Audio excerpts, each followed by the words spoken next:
హిందూ, ముస్లిం, Christian ఎవరన్నా కానీ ప్రతి ఒక్క జీవికి, మనుషులకే కాదు జీవకోటికి ప్రధానం సూర్యుడు. సూర్యుని వారం ఏదైతే ఉందో ఆదివారం నాడు మీరు మీకోసం, ముందు మీకోసం, తర్వాత సమాజం కోసం, మీకోసం మీరు సంకల్పం చేసుకొని ఆదివారం నిషేధించండి.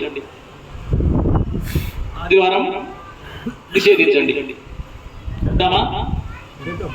ఆదివారం చాలు. బుధవారం నేను అడగను, నేను శనివారం అడగను, శుక్రవారం అడగను, ఒక ఆదివారం గట్టిగా సంకల్పం చేసుకోవాలి. చేద్దామా ఉంటుంది అందరూ చెప్పండి. ఎవరు కూడా నాకు మళ్ళీ నాకు పైకి లేవు. ఒక ఆదివారం నాడు మధు మాంసాలు ముట్టరుగాక ముట్టరు. చెప్పండి అందరూ అనండి. ఆదివారం మధు మాంసాలు ముట్టరుగాక ముట్టను. ఆదివారం మధు మాంసాలు ముట్టరుగాక ముట్టను. ఇది ఒక భగవంతుని ముందు చేసినటువంటి ప్రతిజ్ఞ.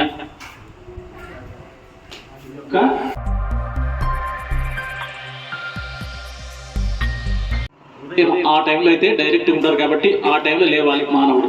కానీ మనం ఏం చేస్తున్నాం, ఆదివారం అనగానే ఎంజాయ్ అనుకొని ఉదయం 9 గంటలకు, ఈరోజు డ్యూటీ లేదు, పని ఏం లేదు, వ్యాపారం లేదు అంటూ ఆంగ్లేయుల కాలంలో,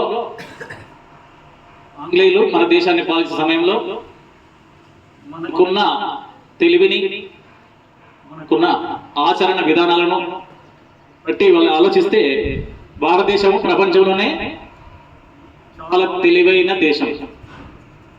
ప్రపంచంలోనే అన్నిటికంటే తెలివైన దేశము. మన దగ్గర అన్ని ప్రకృతి అంతా కూడా మనకు చాలా చక్కగా ఉంది. రాశి కూడా మన లోపల మనకు భూమిలో చాలా ఉన్నాయంట, నిధులు చాలా ఉన్నాయంట, సముద్ర గర్భంలో నిధులు చాలా ఉన్నాయంట. విదేశాలంతా కూడా ఆంగ్లేయులంతా మన దేశం మీద కన్ను పెట్టారు. ఎందుకు ఇన్ని ఉన్నాయి, మా దగ్గర ఎందుకు లేవు అంటే వీళ్ళ సమయము, ఉదయం లేవడము, బయట ఆవు పేడతో చల్లి, సామిడి చల్లి, ముగ్గులేసి, పొద్దున లేచి తెల్లవడం లేచి మూటలు కొట్టేవాళ్ళు ఇదివరకు గత కాలంలో. వ్యవసాయానికి దున్నానికి ఓటలు, పొద్దుగాలి ఓటలు. ఈ తెల్లవడం లేచి చేయడమే వీళ్ళకు ఇదవుతుంది కదా. ఇంకోటి కనిపించే భగవంతుడు ఒకడు ఉన్నాడు. భగవంతుడు సాక్షాత్తు కనిపిస్తూ ఉన్నాడు. ఎవరి రూపంలో? సూర్య భగవానుడు. సన్ అంటేనే సూర్యుడు. సండే అంటే సూర్యుని దినం. సండే అంటేనే సూర్యుడు. సండే అంటే అదే కదా, సూర్యుడే కదా. సండే సాక్షాత్తు కనిపించే దైవం సూర్య భగవానుడు. సూర్యశక్తి లేకపోతే మనము అసలు బతకలేము. అసలు చెట్టు బయట పెట్టినామంటే సూర్యుడి కిరణాలు పడిపోతే చెట్టు మాడిపోతుంది, మురిగిపోతుంది, అన్నీ మురిగిపోతుంది, పెరగదు అసలు. మంచి దానికి ఎరువై, నీళ్ళు పోయి, అన్ని పోయి నీడే పెట్టి చెట్టు కిందనో లేకపోతే ఇంట్లోనే పెట్టిస్తున్నాం, పెరుగుతుందా సమయం? ఎందుకు? సూర్యకిరణాలు లేవు.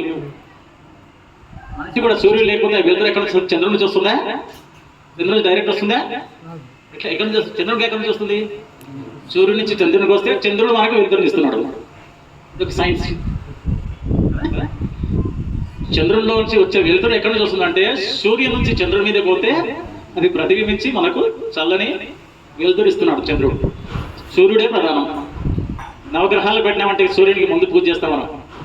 సూర్యుడు లేకుండా మనం పూజ చేయలేము, ఏం చేయలేము. నీళ్ళు కావాలన్నా, నీళ్ళు వేడి చేయాలన్నా మనం ప్రతిదానికి సూర్యుడు కావాల్సిందే. వంట చేసుకోవాలన్నా సూర్యరశ్మి కావాల్సిందే, అగ్ని. అందుకని సూర్యుని వారము, ఆదివారము ప్రత్యేకంగా మనకు విశేషమైన దినం. ఆ దినాన్ని వీళ్ళు పాటిస్తున్నారు కాబట్టి వీళ్ళని ఆ విధంగా వీళ్ళని అది పాటించకుండా చేస్తే వీళ్ళు నాశనం అయిపోతారు అని ఆంగ్లేయులు ఒక నిర్ణయం తీసుకున్నారు. మనకు ఎంజాయ్ ఫ్రీ అన్నట్టు, మొత్తం ఫ్రీ. బట్ ఆ రోజు ఏం నియంత్రణ లేదు, ఏమైనా చేయొచ్చు. ఏంటది? ఏమైనా చేయొచ్చు. మామూలుగా మానవుడు అనేవాడు, ఉత్తమ మానవుడు ఎప్పుడు లేవాలి అంటే బ్రహ్మముహూర్తంలో లేవాలి. బ్రహ్మముహూర్త సమయము ఉదయం 3:30 నుంచి 4:30. ఎవడైనా కూడా నీవు నేనని కాదు, గురుస్వాములే లేవాలని కాదు, ఎవడైనా మనిషి అయిన వాడు ఎవడైనా కూడా ఉదయం 3:30 నుంచి 4:30 మధ్యలో లేవాలి. అప్పుడు లేచి కాలకృత్యాలు తీసుకొని కనీసం నీ మనసులో ఏమి ఊహించుకుంటే ప్రకృతి నీకు అనుకూలంగా నీకు అది ప్రసాదిస్తారట. ప్రకృతే. అప్పుడు దేవతలు గగనంలో సంచరిస్తుంటారట. మామూలు ఋషులు మునులు అందరూ కూడా స్నానానికి బయలుదేరి ఉంటారు, దేవతలు కూడా సంచరిస్తుంటారు. కాబట్టి ఆ సమయంలో మనం ఏమి సంకల్పం చేసుకుంటే అది జరుగుతుందంట. అందుకని ఎవరు జప తపాదులు చేసే వాళ్ళందరూ కూడా ఉదయం ఆ సమయంలో లేస్తారు. తప్పకుండా నియమం తప్పకుండా వాళ్ళు జప తపాలు చేసుకుంటారు. అంటే జపం చేసేవాళ్ళు, పూజ ధ్యానం చేసేవాళ్ళు ఆ టైంలో ఎక్కువగా చేస్తారు. ఆ టైంలో ఎందుకు చేస్తారంటే అప్పుడు మనకు పాజిటివ్ థాట్స్ ఉంటాయంట ఆకాశంలో. ఇంకొకటి ఏంటంటే అందరూ పడుకొని ఉంటారు, జీవకోటి అంతా పడుకొని ఉంటారు. అప్పుడు ప్రశాంతంగా వాతావరణంతో ప్రశాంతంగా ఉంటుంది. నీవు ఆలోచించిన ఈ యొక్క ఆలోచన ఒకటి డైరెక్ట్ భగవంతుని దగ్గర పోతాడు. ఎట్లా హైదరాబాద్ వాళ్ళ మనం ఈరోజు హైదరాబాద్ వాళ్ళనుకున్నాం. మనం ఏ టైంలో ట్రాఫిక్ లేకూడదని మనం ఆలోచిస్తామా లేదా? ట్రాఫిక్ లేని టైంలో పోతే బాగుంటుంది. ఈ రోడ్డు ట్రాఫిక్ ఎప్పుడు ఆలోచిస్తామా లేదా? ట్రాఫిక్ ఉన్న టైంలో పోతే ఎన్ని గంటలు పడుతుంది? మామూలుగా 4 hours టైం అనుకుందాం. ట్రాఫిక్ ఉన్న టైంలో పోతే 4 గంటలు, ట్రాఫిక్ లేని టైంలో పోతే 2 గంటల్లో పోతాం. ఎందుకంటే డైరెక్ట్ కనెక్షన్. ఎందుకంటే ట్రాఫిక్ ఎవరు అడ్డం రారు మనకు. అదేవిధంగా మన యొక్క థాట్స్ భగవంతుడు చేరుకోవడానికి, మన యొక్క ఆలోచనలు అన్ని భగవంతుడు చేరుకోవడానికి ఉదయము ప్రకృతి అంతా ప్రశాంతంగా, ఈ యొక్క లారీల సౌండ్, పబ్లిక్ మాట్లాడే మాటలు, ఆ యొక్క వేవ్స్ అంటే